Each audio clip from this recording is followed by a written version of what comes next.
Hi guys, LC Holt here, and this is my weekly update for June the 18th. I got a special treat for you today. In honor of the new Halloween trailer dropping, I'm going to try and go through the entire Halloween continuity and explain it to you guys in like 5 minutes or less. Okay? Now I'm going to exclude part 3 and the Rob Zombie films, but that's still a lot of story I got to get through. So before I do that, I want to make sure you guys know you only have until June 30th to buy my new film Spiritus. So what are you waiting for, right? In fact, if I can do this, I demand you go and buy a copy. All right, here we go. Are you ready? A long time ago in Haddonfield, Illinois, 2 teenagers are making out. Yeah, you're smiling now, just wait. A tiny clown sneaks into the house and kills the girl. It's her little brother, Mikey Myers. So he gets committed, diagnosed by a psychiatrist as evil, because you know that's a thing, and then years later escapes, terrorizing a nurse. Back in Haddonfield, Laurie Strode is hanging out with her 2 sexy friends as Mikey stalks her. Mikey creeps outside her house. She tries to ignore it. Dr. Loomis, meanwhile, leaves the institution, makes a phone call, realizes Michael can't hide a truck to save his life.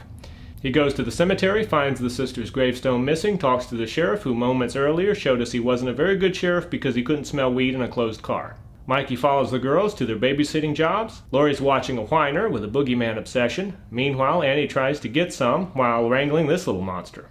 Mikey watches until Annie manages to unload the brat on her dear friend Laurie, at which point Mikey kills her. Loomis, meanwhile, finds a dead dog and is continually blamed for something he had nothing to do with. Linda and Bob show up at Annie's house, get busy, and smoke weed. You can see where this is going. After a few hours of Dr. Dementia, Laurie puts the kids to bed, realizes something's going on across the street, goes to check it out. She finds Annie in the tombstone, stabs Michael with a knitting needle. He's still alive. She stabs him with a coat hanger, but guess what? He's not dead. Loomis shows up, shoots him in the heart, then plugs him a few more times. Laurie goes, "It was the boogeyman." He's like, "No shit." So anyway, Laurie's taken to a hospital full of hot nurses and a doctor who drinks way too much to be giving injections. Mikey, meanwhile, survives the gunshots and spares a couple of old farts, but not the girl next door. She's too young and pretty to live, so after a brief cat and mouse, guess what happens? Loomis is still being blamed for warning people, though he did sort of kill this guy indirectly. The sheriff asks, "Is that Myers?" He's like, "Hell, I don't know." They head over to the scene of the crimes, where the media is being an asshole, and the sheriff discovers his daughter's dead. The burning boy turns out not to be Mikey, what a shock. Laurie, meanwhile, is giving the eyes to an EMT whose friend is a token horny dude. Mikey gets into the hospital, this girl can't figure out how to work a walkie-talkie, and the horny guy takes a lap in the therapy room. You can probably imagine where this is going. Loomis tells the cops Mikey digs druids. The nurse from earlier shows up and tells Loomis Laurie is Michael's sister. Say what? The phone lines at the hospital are cut. Mikey kills a couple people, including the EMT, or maybe not, depending on which version you watch. He finds Laurie's room, but she escapes in time to see another nurse killed so hard her shoes fall off. She runs through the basement. Loomis shows up, faces off with Michael. Laurie's got a gun. She shoots her brother's eyes out, and Loomis blows himself up with the killer. Okay, now there's a little break here. About 10 years passes. Laurie's dead, but she had a daughter named Jamie who gets adopted by the parents of a cute girl named Rachel. Michael didn't die. He's being kept in a hospital, guarded by overly dramatic rent-a-cops and doctors with bad attitudes. He palms the face of the guy transferring him and sticks his thumb in his head. Loomis is still alive, which doesn't make too much sense because explosion. But thank God he is, because Michael's free. Loomis tracks Mikey to a gas station. They face off. He tries to shoot him and misses. Twice. A crazy old man gives him a lift to town, and he's like, "Fuck this, I need a drink." Meanwhile, Jamie and Rachel hang out with Pat Benatar and the boy Rach is crushing on, who in turn likes the town slut. Mikey lifts his favorite mask, grabs a knife, and off he goes.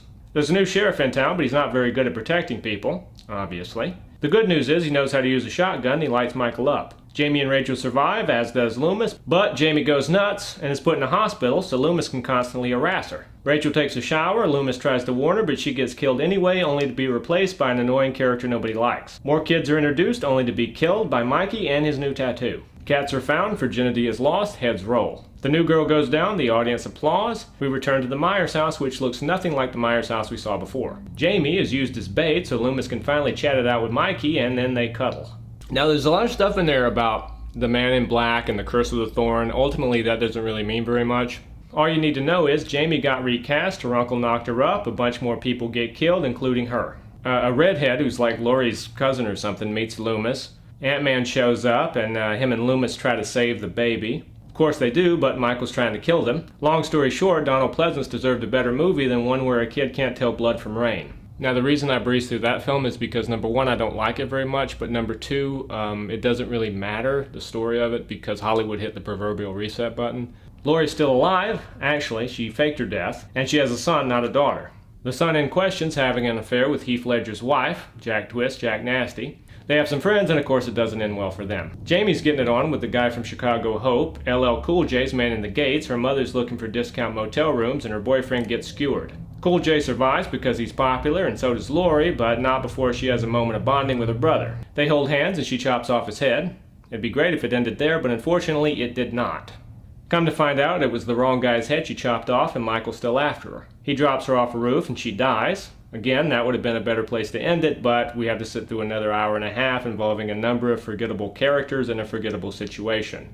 Tyra Banks shows up, Busta Rhymes tries his best to become a fan favorite and fails. Michael kills a bunch more people and eventually burns to death again. Okay, so that pretty much wraps up the entire series. Most of what I explained doesn't really matter to the new film because the new film takes place 40 years after the first, so everything after Michael gets shot by Loomis never happened. But still, I wanted to explain it to you, and hopefully I came pretty close in terms of, doing it in 5 minutes. Even if I didn't, I really would like you guys to buy a copy of Spiritus. It's a movie I really love. It's one I've worked really hard on for a long time. You're only going to have until June 30th to order one. Other than that, like the video, subscribe to the channel, hit the notification button so you can get all the new updates as they roll out. And this was fun. I hope you guys enjoyed it. See you around.